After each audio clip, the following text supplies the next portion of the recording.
আমাদের শামীম ভাইয়ের সাথে যখন কোলাকুলি করি মনে হচ্ছে আল্লামা সাঈদীর ঘ্রাণ পাই। কিন্তু অবাক করা বিষয় হচ্ছে আমরা আজও জানি না আমাদের আল্লামার মৃত্যু কি স্বাভাবিক হয়েছে নাকি এটা পরিকল্পিত মেডিকেল কিলিং ছিল। এই রিপোর্ট গণমানুষের কাছে প্রচার করে জানাতে হবে। এই দাবির সাথে কি সবাই আপনারা একমত? কারা কারা একমত হাত তুলে দেখান।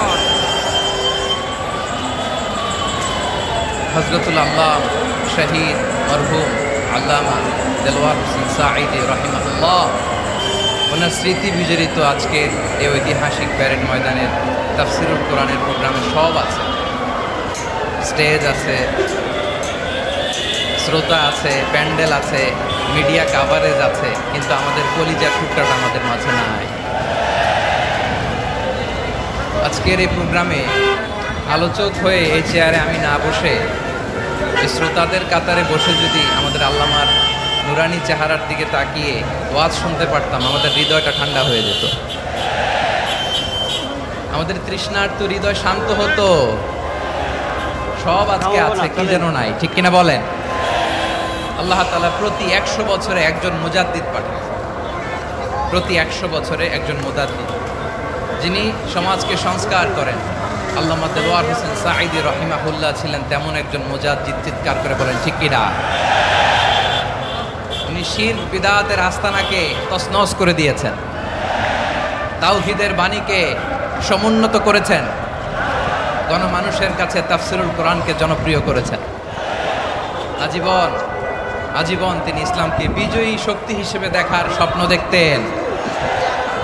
এত প্রাঞ্জল ভাষা, এত চমৎকার আধুনিক প্রেজেন্টেশন, গণমানুষের কাছে কোরআনের তাফসিরকে এভাবে জনপ্রিয় করে তোলার মতো ব্যক্তিত্ব আল্লামা সাঈদী ছাড়া দ্বিতীয় কেউ এই বাংলার ভূখণ্ডে নাই।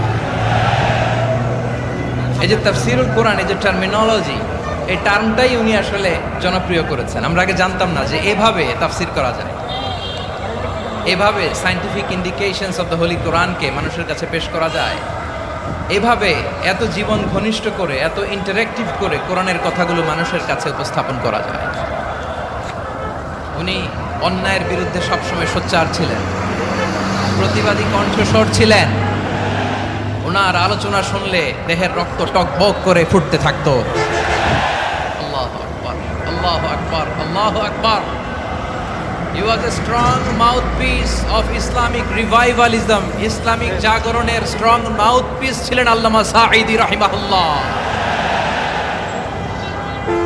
অনেক দোয়া পেয়েছেন, আমরা পড়েছি, এমন জীবন তুমি করিবে গঠন, মরণে হাসিবে তুমি, কাঁদিবে ভুবন। গোটা বিশ্বকে তিনি কাঁদিয়েছেন। আল্লামা যখন ইন্তেকাল করলেন, আমি তখন মালয়েশিয়া থেকে যুক্তরাষ্ট্রে একটা কনফারেন্সে যোগ দিতে যাচ্ছি, কাতার এয়ারলাইন্সে। মালয়েশিয়া থেকে দোহাতে নামলাম। দোহায় যখন আমার ট্রানজিট, তখন শুনতে পেলাম যে আল্লামা বিদায় নিয়েছেন।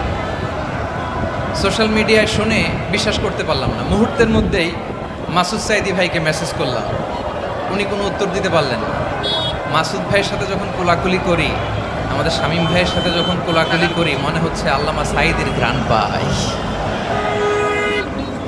শরীরটা লিটারালি কাঁপছিল, নিজেকে মানাতে পারছিলাম না, বিশ্বাস করতে পারছিলাম যে আসলে আল্লামা বিদায় নিয়েছেন।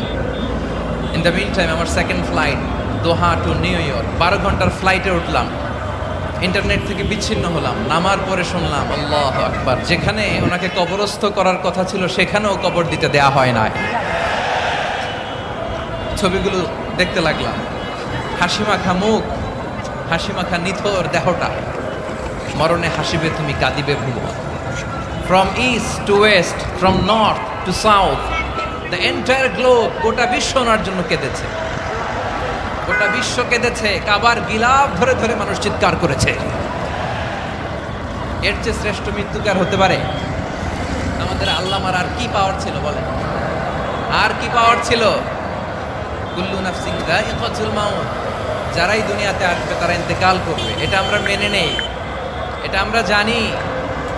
কিন্তু অবাক করা বিষয় হচ্ছে আমরা আজও জানি না আমাদের আল্লামার মৃত্যু কি স্বাভাবিক হয়েছে নাকি এটা পরিকল্পিত মেডিকেল কিলিং ছিল। এটা যে পরিকল্পিত মেডিকেল কিলিং ছিল, এটা ধারণা করার পেছনে অনেক কারণ আছে। তিনি আধিপত্যবাদের বিরুদ্ধে সোচ্চার ছিলেন, ফ্যাসিবাদের বিরুদ্ধে সোচ্চার ছিলেন, রাজনৈতিক প্রতিহিংসার শিকার ছিলেন। এজন্য এটা মেডিকেল কিলিং হতে